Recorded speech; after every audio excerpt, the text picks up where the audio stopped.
This is Elijah Anthony Nkanji when he was still a toddler. His mother, Rosemary Namukasa Sembajwe, did not at first realize that her son was a special needs child until several years later. It took time to sit, took time to stand, to walk, but most important, he could not speak. He would just babble. By the time he made 3 years, he could not even call me mommy. Namukasa once got offended when a nurse in a certain hospital made a comment about her child on first sight. This child is abnormal. Just that. She didn't tell me anything. I got offended as a parent. It was an insult to me. If the child wasn't sick, maybe I would just left the hospital. But the insult opened Namukasa's eyes, prompting her to ask about her son's condition until she received the diagnosis that he had Down syndrome. She also learned that the condition is irreversible and only education and proper care can improve the quality of her son's life. According to NTVNews, a nurse who also takes care of children with Down syndrome, a baby is born with 46 chromosomes, 23 from the father and 23 from the mother.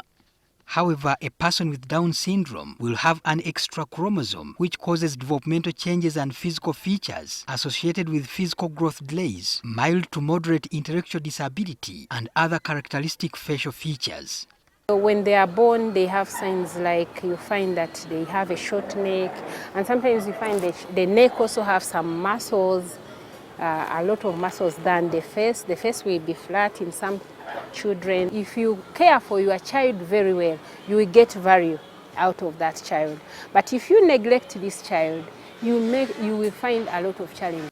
Namukasa identified a nearby regular school for her son, who was already 7 years old.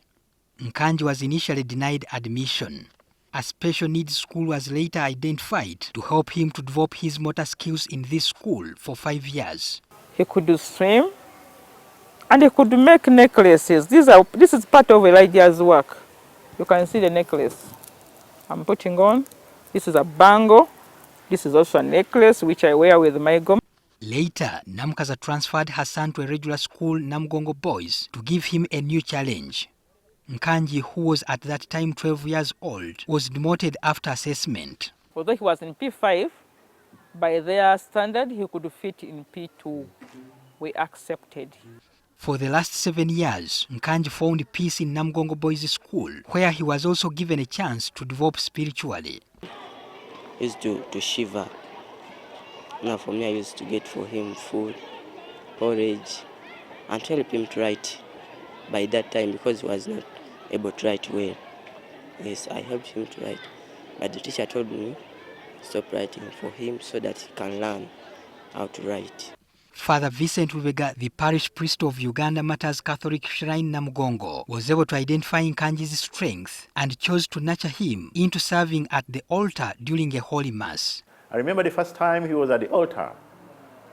Members of the church were a bit, should I say, shocked, because they grew up with him and they know what he has gone through. But surprisingly, after I would think 2 months, he had grasped all what he needed to do. And when he comes, he does his job, not dozing. Some children doze during the serving of Mass. He's never dozing, he's alert, however long the service may be.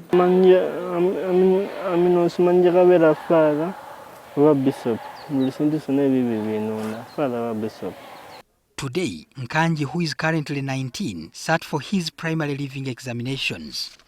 Whereas Nkanji looks at his future in pastoral work, the mother is interested in furthering his skills in crafts. Patrick Senyondo, NTV.